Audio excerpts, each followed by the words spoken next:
Hey guys, and welcome back to my channel. If you're new here, hello, my name is Nikki. Thank you so much for clicking on the video. Today I'm going to be showing you how to make my cheesy one pot pasta in my Ninja pot. Now, if you don't have a Ninja pot, that's okay. You can go ahead and use this recipe and make it on your stovetop and in the oven, and it's still going to be absolutely delicious. So let's go ahead and get started. So if you didn't know that you can make pasta in your Instant Pot or pressure cooker, well, now you know. All I did was add my water to the pot, and as always, I'll be leaving all the ingredients and their measurements in the description box below. Today I used the Banza Cavatappi pasta, and this is actually a chickpea based pasta. It is delicious, so good. To me, it tastes just like pasta, and it's great because you're not having all those added carbs. You're actually having a lot of protein in your pasta, so you don't feel as guilty about having pasta for dinner. And no, I'm not sponsored. I just absolutely love this pasta. If you don't have this pasta, if you don't like this kind of pasta, that's fine. This recipe works with any kind of pasta, so go ahead and use your favorite. All I did was add my pasta into the pot.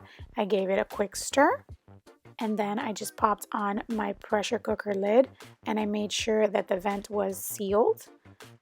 I turned it on, and I set it to pressure cook on low for 0 minutes. So the time it takes for your pressure cooker to build up pressure is actually just enough heat to cook your pasta.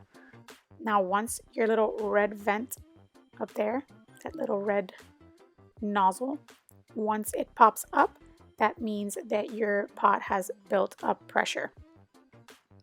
And it pops up just like that. Once it builds up the pressure, you're going to leave it for 10 minutes for natural pressure release, and those 10 minutes are just going to finish cooking your pasta. After 10 minutes, you go ahead and you just open up the pressure release valve.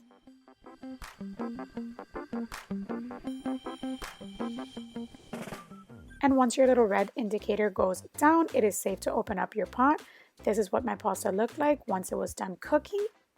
And what I went ahead and did was I just drained my pasta and set it aside, and I cleaned my insert because we are using it for the next step. So these are the ingredients we're going to need to cook down our protein for our pasta. Today I'm using ground turkey, but you can use ground beef if you'd like. So what I'm using is some garlic salt, dried oregano, parsley flakes, some basil, your favorite pasta sauce, some extra virgin olive oil, some chopped up onion and green pepper, garlic cloves, and some tomato paste. Tomato sauce works fine as well. So once you have cleaned out your insert and set your pasta aside, you're going to want to set your pot to the sear saute mode.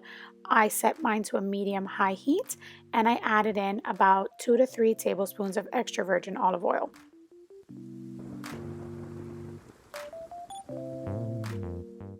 Once my olive oil was nice and hot, I went ahead and added in my chopped up onion and green pepper. And I gave those a stir and just let them cook down for a few minutes.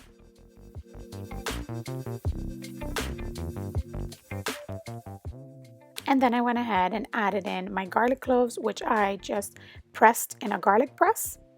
You can chop them up finely if you'd like as well, or you can put all of this into a food processor if you don't like to see your veggies.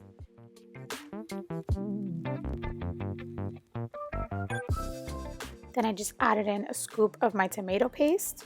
Tomato sauce works fine as well.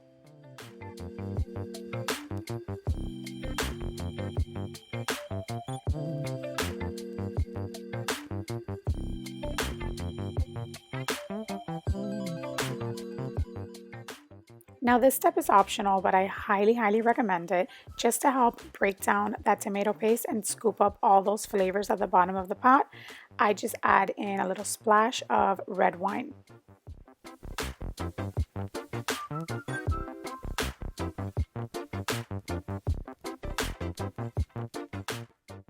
So once your sofrito has been cooking for a few minutes, just go ahead and add in your protein. Like I said, I used ground turkey, but you can go ahead and use ground beef if you'd like. All you're gonna do is break it up and get it all combined with your veggies and all those flavors in your pot.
Once your meat is fully cooked, you're going to go ahead and take the pasta that we had drained and reserved, and you're going to add it into your pot and just combine everything together.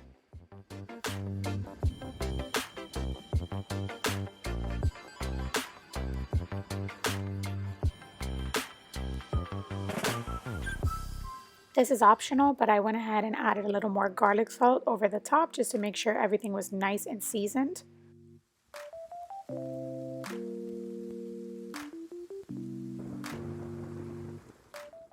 And then I added in my pasta sauce. Now with my pasta sauce, I like to add a little at a time and kind of mix and stir and see how much more I need, because I don't like my pasta extremely saucy. So a little goes a long way, and I'll just mix and see if I need more before adding it all in.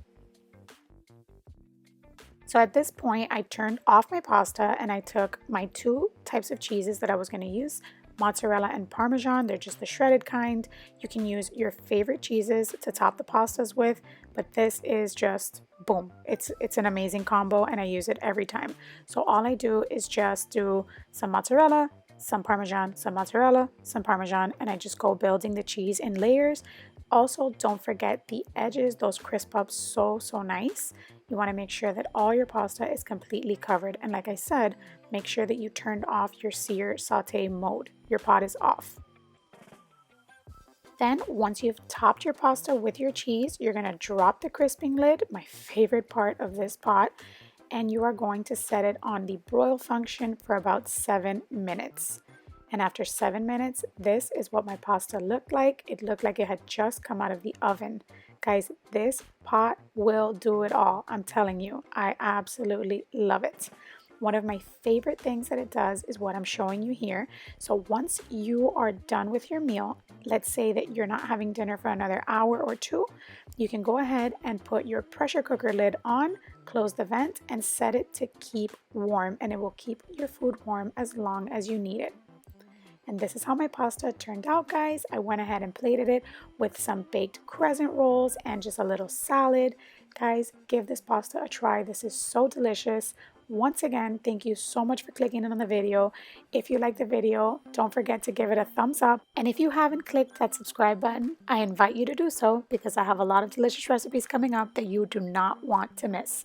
Once again, guys, thank you so much for watching the video, and I will see you all in the next one. Bye!